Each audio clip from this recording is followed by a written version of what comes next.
ایسے لوگ بھی ہیں جو اس کے خلاف، لیکن وہ بھی لانے میں لے جانے میں مدد کرتے ہیں. کچھ سرکاری اداروں میں بھی کام کرتے ہیں، جیسے KC کی ہماری ورزی ہوگی وہ استعمال کرتے ہیں. السلام علیکم ناظرین، میں ہوں شاہین شاہ فریدی اور اس وقت میں موجود ہوں ضلع خیبر کا ایک اسپتال ہے جہاں پہ منشیات قیادی افراد کا علاج ہوتا ہے، بیسٹ لائف ویلفیئر آرگنائزیشن. میرے ساتھ ایک پیشنٹ بیٹھا ہوا ہے جس کا تعلق کراچی سے ہے، لیکن بنیادی طور پر وہ ایک افریدی ہے.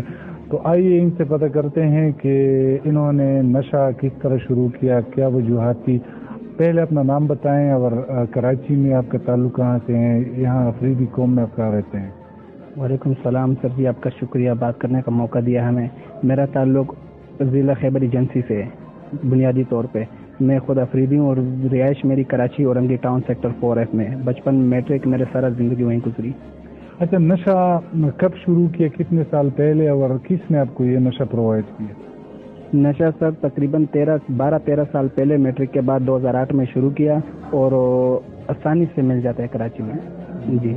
تو شروع میں کون سا نشہ آپ کرتے تھے؟ شروع میں جو آج کل بچہ شروع میں چالیا کو چالیا نہیں سمجھتا ہے، اس کے بعد سگریٹ کو سگریٹ نہیں سمجھتا ہے، پھر سگریٹ کے بعد منہ رکھتا ہے جیم، پان پرک، یہ گٹکا وغیرہ پہ، پھر بڑے ہوئے سگریٹ پہ آتا ہے. تو اس کے بعد یہی سیڑھی ہے اس کی. پھر اس کے بعد ناممکن ہے کہ وہ پاؤڈر کی طرف جائے نہیں، کرسٹل کی طرف جائے نہیں، آئس کی طرف جائے نہیں. ہماری بھی اسٹارٹنگ کے سبب یہی بنا ہے.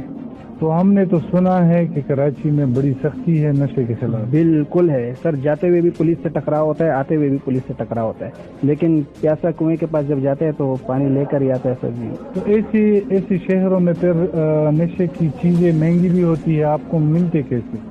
سر تقریباً 1000 روپے گرام اس کا ریٹ ہے چیز کا، اور 1200 روپے 1300 روپے. ایسے لوگ بھی ہیں جو اس کے خلاف ہے، لیکن وہ بھی لانے میں لے جانے میں مدد کرتے ہیں. کچھ سرکاری اداروں میں بھی کام کرتے ہیں، جیسے KC کی ہماری ورزی ہوگی وہ استعمال کرتے ہیں. یہ نشے لوگ استعمال کرتے ہیں. ہاں، دھونے کے لیے لے لی، تصویر کے لیے لے لی. وہ وردی پہن کے پھر ان علاقوں سے لاتے ہیں جہاں بے حد سختی ہے. اس وقت بھی شوٹ آرڈر ہے تقریباً. تو یہ مہنگی چیزیں جب آپ کوئی کام بھی نہیں کرتے تھے، کیسے آپ کو، مطلب آپ کو خرچہ کہاں سے آتے تھے؟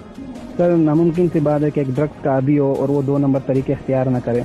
کوئی کسر نہیں چھوڑتا اس میں. چوری وغیرہ بھی سب کچھ حد سے پار ہوتا ہے، حدیں پار کر دیتا ہے. اور جن کی فیملی اچھی ہوتی ہے تو پھر ان کی فیملی میں ہی افراد کی طرف یہ چیز بڑھنے کی کوشش کرتے ہیں، کیونکہ پھر گھر میں استعمال کرتے ہیں جب گھر سے چیز ملتی ہے. تو گھر والوں کو پھر کب پتہ چلا؟ گھر والوں کو میرے تقریباً 1.5-2 سال بعد پتہ چلا. جی. تو انہوں نے پھر آپ کو کیا کہا؟ انہوں نے مجھے علاج کا مشورہ دیا، لیکن ایسا بھروسہ نہیں تھا کہ اس حالت میں ہم لوگ آدھا گھنٹہ نہیں گزارتے ہیں، اپنی عزت سے چلے جاتے ہیں، اپنے ہاتھ اٹھا لیتے ہیں، اپنی حدیں پار کر دیتے ہیں. تو پھر ایسا بھروسہ نہیں تھا کہ اپنے آپ کو کس کے حوالے کریں. جی.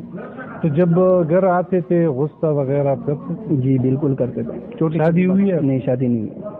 تو کیا ارادہ ہے شادی کا؟ کیوں نہیں ہے، ابھی ہے انشاءاللہ. منگنی نہیں ہوئی؟ نہیں، منگنی نہیں ہے. اچھا، تو آپ کو کیا لگتا ہے کہ ایک نشی شخص کو کوئی رشتہ دے گا؟ نہیں، نشے کی حالت میں وہ ناممکن ہے، نہیں دیتا.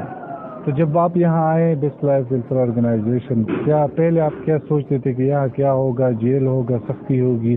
جب آئے تو کیا محسوس ہوا؟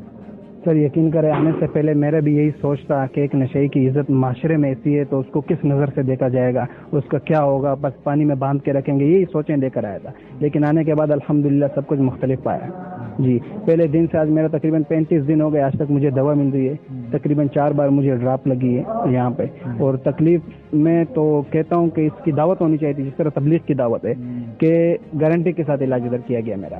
آپ کو رنگ سے شاید میرا اندازہ لگ رہا ہو بات سے. تو کیا کیا سہولیات یہ فراہم کرتے ہیں، خوراک یا دوا یا اس کے علاوہ اسپورٹس ایکٹیویٹیز کچھ ہوتا ہے؟ سر سیٹنگ، ٹائم ٹیبل کی سیٹنگ مجھے ان کی بے حد پسند آئی، حد سے زیادہ پسند آئی. یعنی صبح اٹھ کے ہم لوگ نماز پڑھتے ہیں صبح سویرے، اس کے بعد ہمیں تھوڑا سا ذکر کے لیے موقع دیا جاتا ہے، آپس میں شیئرنگ کریں، ایک دوسرے کو اپنے حالات بتائیں. اس کے بعد تقریباً ناشتے کا ٹائم آتا ہے، ناشتہ کیا جاتا ہے. دوپہر کو 12 بجے ہمارے کھانے کا ٹائمنگ ہے. اس کے بعد پھر قاری صاحب آتے ہیں، ہم سے جن کو جو یاد ہے وہ دوسروں کو سکھاؤ، جن کو جو یاد نہیں ہے وہ خود سیکھو. اور اس کے علاوہ زور کی نماز کے بعد پھر ہمیں تھوڑا سا آرام کا موقع ملتا ہے، اور عصر کے ٹائم پہ ہم لوگ ادھر پریکٹس کرتے ہیں. جن کو جو گیم آتے ہیں وہ گیم کر سکتے ہیں. اچھا، جب شروع میں بندہ ایک نشہ چھوڑتا ہے، جب آپ یہاں آئے تو کتنے دن آپ کو جسمانی تکلیف؟ تقریباً 17-18 دن. جی 17-18 دن مجھے جسمانی تکلیف تھی، لیکن میں شکریہ ادا کرتا ہوں کہ مجھے نیند کی ٹینشن یہاں نہیں رہی، الٹیوں کی ٹینشن یہاں نہیں رہی. پتہ نہیں کس طریقے سے اللہ نے ایک وسیلہ بنایا، ایک ذریعہ بنایا اس ادارے کا. تو یہ بتائیں کہ جو فیس یہاں پہ یہ آپ لوگوں سے لیتے ہیں، کیا